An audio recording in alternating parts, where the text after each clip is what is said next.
Bueno, quiero decirles que Alberto Herrera es director de Change.org en nuestro país. Change es una organización que se ha convertido en una plataforma de inquietudes sociales expresadas y propuestas de toda índole que tienen que ver con el interés de la comunidad internacional. Yo diría que Change.org es el prototipo de lo que se puede lograr por la vía de la comunicación en redes sociales.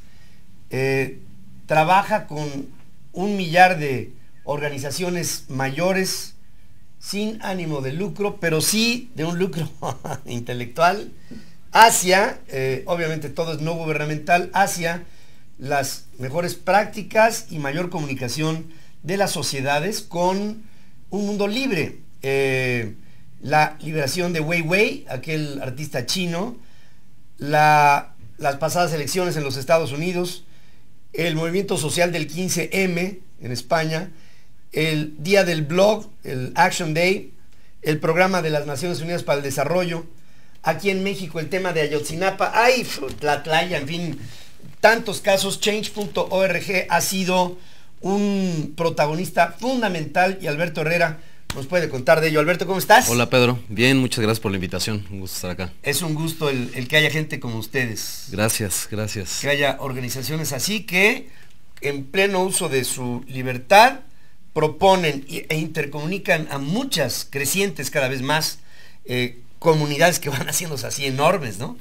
Sí, pues es el mundo del internet finalmente, Pedro, una plataforma como la nuestra, una plataforma totalmente abierta donde cualquier persona en realidad puede iniciar una petición para generar un cambio, de cualquier tipo. Tú has mencionado algunas causas acá, algunas de ellas que suenan causas enormes que apelan a la disposición de legisladores, por ejemplo, para cambiar una ley, pero también otro tipo de peticiones para cosas mucho más concretas, locales, inmediatas, peticiones para que se arregle la banqueta fuera de una escuela en Cancún o para que se pinte una cancha de básquetbol en una escuela en Guadalajara.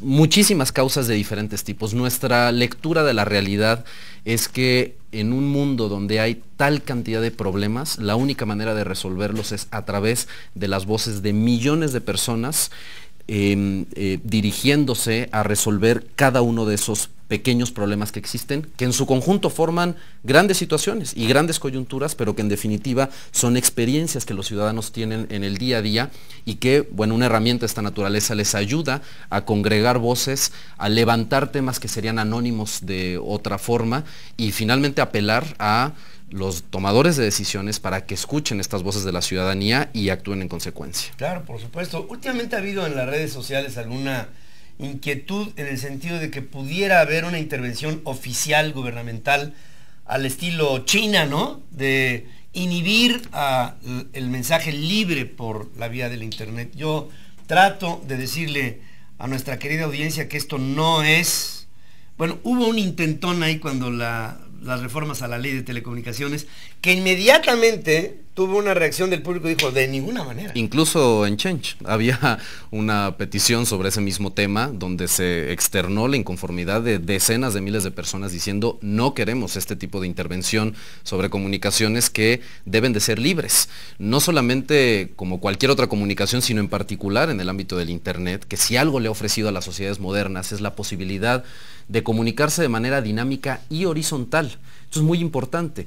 Esa es una de las razones por las que hace 6 años, cuando nació Change, decidimos que nosotros no éramos los que íbamos a impulsar una agenda temática específica, sino iba a ser la propia sociedad la que fuera diciendo qué temas le preocupan, cuáles son los temas por los que se indigna, cuáles son los temas por los que le interesa movilizarse.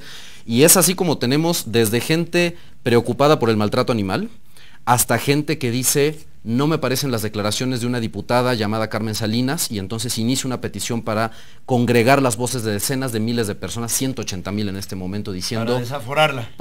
Bueno, la petición en realidad lo que busca es decir, esas declaraciones son declaraciones irresponsables de parte de un funcionario público. Ha sido muy interesante. Yo justo en días pasados estaba en comunicación con el iniciador de esa petición y me decía, mira, para mí el solo hecho de que 180,000 personas hayan levantado la voz para decir esto ya es un enorme logro, porque claro, eso lo que generó es que esta diputada tuviera que salir públicamente a abordar sus propias declaraciones, tuvo que hacer una reflexión sobre eso mismo, y una cosa muy interesante, Carmen Salinas estaba interesada, según lo declaró ella misma cuando fue por su documento oficial como diputada, en presidir la Comisión de Cultura. Esa misma intención hace apenas unas cuantas horas acaba de retirarla y decir, no tengo ya más la intención de formar parte de la Comisión de Cultura como presidente en la Cámara de Diputados. Algo interesante que, por supuesto, siempre es difícil saber qué tanto tiene que ver específicamente con la petición, pero cuando uno ve el nivel de ruido que se genera alrededor de una coyuntura de este tipo, es muy difícil descartar la posibilidad de que las voces de toda esta gente haya tenido un impacto en ese tipo de decisiones. Pero por lo pronto ahí tenemos algo, hablaste de algo que es un concepto extraordinario, que es la horizontalidad de la comunicación. ¿Cómo se desempeña Change.org en México? Con toda libertad, se protege de que no haya pájaros en el alambre, ustedes tienen un desempeño que no les ha inhibido absolutamente nada, hay razones para pensar que la digitalidad en el mundo como tendencia es algo que ya nadie para, ni nada para, en un régimen, dicha de paso Alberto, en la que por la vía de los medios tradicionales sí hemos visto una relativa censura. Nosotros no hemos tenido ninguna experiencia de intervención que nos haga, digamos, preocuparnos al respecto. Ahora, también es importante decirlo, nosotros tenemos un nivel de seguridad y de control sobre nuestros sistemas informáticos muy importante, no solo desde México, en realidad nuestros servidores no están ni siquiera en México, están en Estados Unidos, protegidos con, servidores de empresas muy grandes. No hemos tenido ningún inconveniente de esa naturaleza. Lo que sí hemos visto en México, y eso es muy importante decirlo, son decenas de peticiones que tienen que ver con ese segundo tema que tú tocas, que es ¿qué pasa con los medios de comunicación? ¿Qué pasa con el desempeño de periodistas dentro de esos medios de comunicación? ¿Qué pasa con la relación entre el gobierno y esos medios de comunicación que, según los propios iniciadores de las peticiones lo dicen, está, sostenido en muy pocas manos? Y es algo que la sociedad percibe. No es gratuito que una de las una de las peticiones más grandes que ha habido en la plataforma, es una petición que tiene que ver con decisiones tomadas por un medio de comunicación, en el caso de MBS y Carmen Aristegui, una petición que reunió cerca de 250,000 firmas en cuestión de semanas y que pone el dedo en una llaga que es muy sensible para la sociedad y que se demostró en esa petición. Y muy interesante, la plataforma tiene una serie de aplicaciones que no solamente permiten recolectar firmas, sino que el iniciador de la petición entre en comunicación con los firmantes. ¿Para qué? Pues para diferentes cosas. Hay gente que utiliza esa herramienta para convocarles a manifestaciones públicas, en el caso de esta petición sobre MBS, el iniciador de la petición, por ejemplo, invitó a la gente que había firmado esa petición a presentar amparos y les envió un tutorial sobre cómo hacerlo. Se descargan 7 copias, usted pone su nombre aquí, va a su juzgado de distrito que puede estar en tales oficinas, así lo tiene que hacer. Se presentaron más de 3,000 amparos. Entonces, es el poder, Pedro, no solamente de reunir firmas, es el poder al final del día de conectar a la gente en torno a causas sociales que le interesan, cambios que quiere lograr en la sociedad y que cuando uno se da cuenta, nosotros tenemos 2 años y medio en México y más de 220 victorias, uno se da cuenta que cuando la gente levanta la voz se pueden lograr cosas verdaderamente extraordinarias. Eso, está diciendo Alberto, es exactamente el camino que la comunidad mundial está siguiendo como tendencia.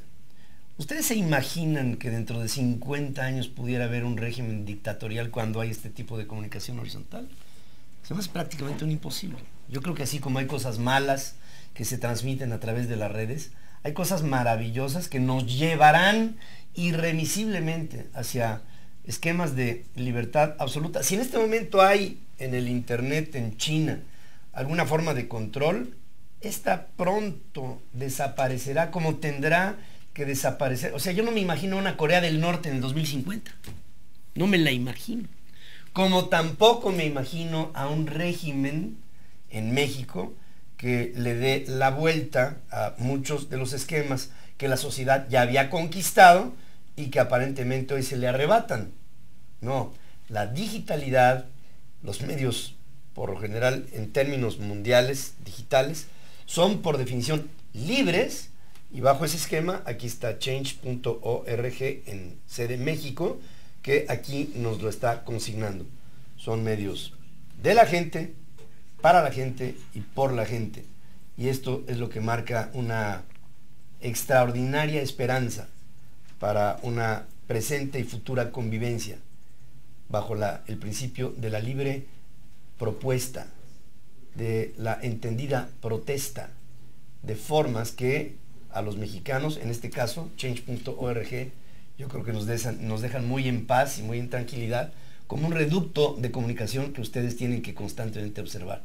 Les pido que se pongan a ver todo lo que trae de carga, de propuestas que acaban siendo parte de una comunicación global que un país como el nuestro se merece tener. Y aquí está un trabajo en declinación. ¿Cuánta gente hay en Change? Pues mira, como las plataformas tecnológicas en general operan, somos equipos pequeños en todos los países, excepto en Estados Unidos, que es donde tenemos a nuestro equipo de ingenieros, que es un equipo grande más o menos. Tenemos más o menos 120 ingenieros que están permanentemente diseñando y rediseñando la plataforma. En México somos 3 personas.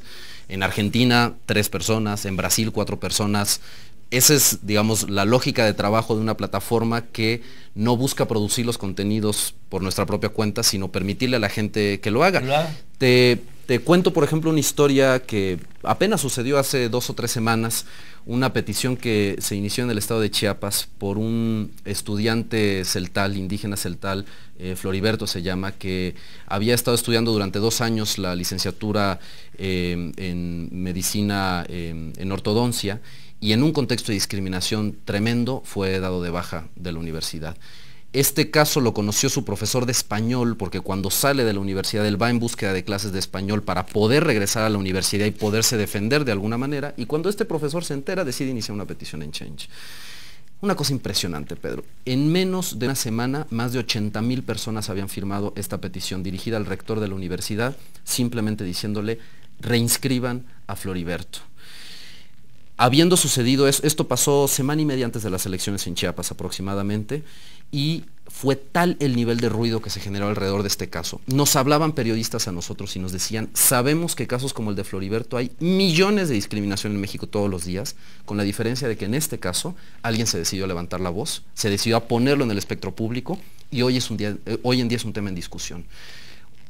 Al día de hoy Floriberto está de regreso ya en la universidad, con una beca además para que pueda dedicarse verdaderamente a estudiar, y nos ha llamado a nosotros ahora para decirnos: ahora soy yo quien quiere empezar una petición en Change, porque quiero que esto que sucedió conmigo no le vuelva a ocurrir a nadie más, y que cuando un joven indígena quiera salir de su comunidad para poder estudiar una carrera, lo pueda hacer en las mejores condiciones. Eso es maravilloso. Es el tipo de historias que tenemos todos los días en la plataforma. A eso es a lo que nos dedicamos, a que las historias de la gente se puedan convertir en historias de transformación. Historias de transformación a partir de estos perímetros de solidaridad que se generan cuando uno levanta la mano y dice: ese tema también me indigna a mí, porque forma parte de mi vida o porque entiendo que forma parte de la vida de otra persona con la que yo quiero mostrar solidaridad. Y en ese momento se empieza a construir una sociedad donde las redes se empiezan a tejer, donde hay un caudal, un cúmulo de voluntades que le dicen al poder, cualquiera que sea su manifestación, en gobierno, en empresas, en iglesias, donde sea, queremos que actúes de esta manera. Y una cosa muy importante, Pedro, no solamente la sociedad le dice al poder: queremos que actúes de determinada manera, sino el poder también se empieza a dar cuenta que dialogar con la sociedad es fundamental, es necesario. En una sociedad moderna no se puede entender un núcleo de poder, ni gubernamental, ni empresarial, ni de ningún otro tipo, que diga: yo ignoro a la sociedad. Eso no puede existir ya. Y por eso hemos abierto también una aplicación dentro de la plataforma para que esos tomadores de decisiones le respondan a los firmantes de una petición. Entonces el rector de la Universidad de Chiapas le respondió a 95,000 personas, que le llega a su correo electrónico, a su bandeja de correo electrónico, la respuesta del rector, que después de 2 semanas fue: está bien, Floriberto va a ser aceptado nuevamente el próximo semestre en la licenciatura. No hay ya forma de comunicación que pase por encima de lo que la sociedad, en este caso la nuestra, debe, quiere y puede decir. Este principio de pensamiento es lo que hace algunos años, más de 4, nos llevó a plantearles a ustedes una revolución de ideas a través de la revolución del intelecto, ¿no? Y creo que en términos nacionales, y si lo vemos focalizadamente en diferentes puntos del país, estamos empezando a ver cada vez más esta iniciativa de comunicación por esta vía horizontal, que estoy seguro nos permitirá llevar más rápido que tarde a este país al equilibrio dentro del desequilibrio en el que hoy se encuentra. México es uno de los países más injustos en lo que tiene que ver con la repartición, hablo de una riqueza material, que podría, por la vía de una riqueza intelectual, estabilizar los cartones y llevar a México a un mayor nivel de bienestar. Estoy completamente convencido de ello. Y hay mucho que agradecerle a Change.org, esta constante, esta determinación de estar siempre presente en todo aquello que para ustedes sea materia de competencia sobre lo que su opinión amerita. Por lo mismo, les pido que se pongan mucho en contacto con ellos. Aquí está Alberto Herrera, un equipo muy grande a nivel mundial, muy específico a nivel nacional, que está constantemente observando todo movimiento que amerite el que usted y yo tengamos una opinión y un punto de vista. Alberto Herrera, muchas gracias por estar aquí conmigo. Pedro, un gusto, a la orden como siempre. Un placer. Gracias. Esperamos que esto siga y que haya Change.org por todo el tiempo. Esto ya no lo para nadie. Hacemos una pausa, regreso.